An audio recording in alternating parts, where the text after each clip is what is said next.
தம்பி விஜய் பிரபாகரன் என்ன சொன்னான், காவேரி நீரை கொண்டு வரதுக்கு போராட்டம் பண்ணுங்கன்னு சொல்லி முதலமைச்சரை சொன்னான்.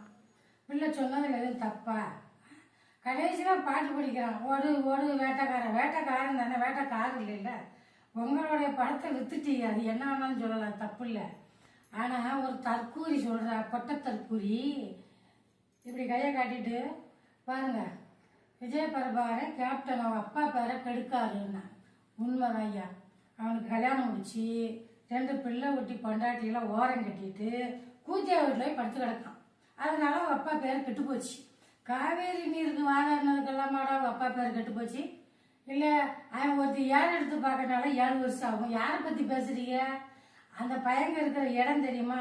தற்கூரித்தனமாக வாயை வாடகைக்கு வாங்கி பேசாதீங்க. உங்களை நாங்கள் பேசினா தாங்க மாட்டீங்க. ஆளுங்கட்சிங்கிற ஒரு அமைதி உங்கள்கிட்ட இல்லை. ரவுடித்தனம் பண்ணிக்கிட்டு அலையிறீங்க. ஏண்டா பேரக்கெடுக்கன்னு சொல்கிறீங்களாடா கேப்டன் அண்ணனை, அவன் பிள்ளைய பார்த்து சொல்கிறீங்களே. உங்கள் தற்கூரி பேர் என்ன செஞ்சாங்க தெரியுமாடா? குடியார சிபி சமூகமிட போய் சந்திச்சார், ஷோபா கொடுத்து சந்திச்சார். அடுத்து வைகோ வீட்டுக்கு போனார், முன்னாள் முதலமைச்சர் வீட்டுக்கு போனார், சீமா வீட்டுக்கு போனார். ஏன்டா வாழ்க்கை கொடுத்த அந்த அண்ணன் வீட்டுக்கு போல, கேப்டன் அண்ணன் வீட்டுக்கு? அண்ணன் என்னங்க நீங்களும் ஓட்டு போட்டு அவர் ஜெயிக்க வச்சுக்கலாம் கூட. நீங்க அண்ணன் சொல்ல தற்கூரி பயிலுகளா? தற்கூரித்தனம் பண்ணிக்கிட்டு நீங்க எல்லாம் வாடகை எடுத்து உங்க முதலமைச்சர் பேரை கெடுக்கீங்க. பேரை கெடுக்க வந்திருக்கீங்கடா நீங்கெல்லாம். அவர் இருக்கிறது தெரியாம திறக்க வாயே திறக்க மாட்டாரு.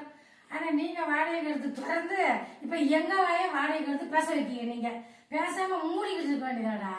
எதுக்கடா எங்க அண்ணனை பத்தி பேசுறீங்க, எங்க அண்ணன் பிள்ளைகளை பேசுறீங்க? மானங்கட்ட வேலைகளா?